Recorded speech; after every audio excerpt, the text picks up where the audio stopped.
Hi hello friends, இப்போ நான் எந்த இடத்துக்கு வந்திருக்கேன்னு சொல்லி பார்த்துட்டிங்கன்னா உங்கள் எல்லாத்துக்கும் தெரிஞ்ச ஒரு இடம் தான். அது என்னன்னு சொல்லி பார்த்துட்டிங்கன்னா நம்ம தஞ்சாவூரில் இருக்கக்கூடிய தஞ்சை பெரிய கோயிலுக்கு தான் நான் வந்திருக்கேன்.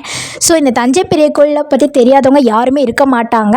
நான் இந்த கோயிலுக்கு வரதுக்கு முன்னாடி நிறைய வீடியோ வந்துட்டு கேப்சர் பண்ணி ஒவ்வொன்றா அப்லோட் பண்ணியிருப்பேன். ஸோ இந்த கோயிலையும் நிறைய வீடியோ கேப்சர் பண்ணியிருக்கேன்.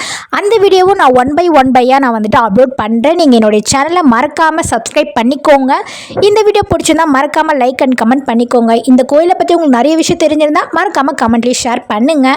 நான் இந்த கோயிலுக்குள்ளே போகும்போதே வந்துட்டு மழைலாம் பெஞ்சது. சரி, பார்க்கவும் கிளைமேட்டுக்கு ஏற்ற மாதிரி நல்லா சூப்பராக தான் இருந்தது. நான் ஒரு இடத்துல வந்துட்டு செப்பல் கழட்டிட்டு கோயிலுக்குள்ளே நான் அப்போ தான் என்ட்ரி ஆகிறேன். இந்த கோயில் வந்துட்டு தஞ்சை பெரிய கோயில்னாவே எல்லாத்துக்குமே தெரியும். ஆனால் இது சமஸ்கிருதத்தில் வந்துட்டு பிரகதீஸ்வரர் கோயில் அப்படின்னு சொல்லுவாங்க. நம்ம இந்தியாவிலேயே வந்துட்டு மிகப்பெரிய கோயிலையே இது ஒன்று தான். நான் வந்து இன்னும் நிறைய விஷயத்த உங்களுக்கு வந்துட்டு நான் ஷேர் பண்ணுறேன் நெக்ஸ்ட் வீடியோவில். இந்த வீடியோ பிடிச்சிருந்தா மறக்காமல் நீங்கள் வந்து என்னை ஃபாலோ பண்ணிக்கோங்க. பாய்.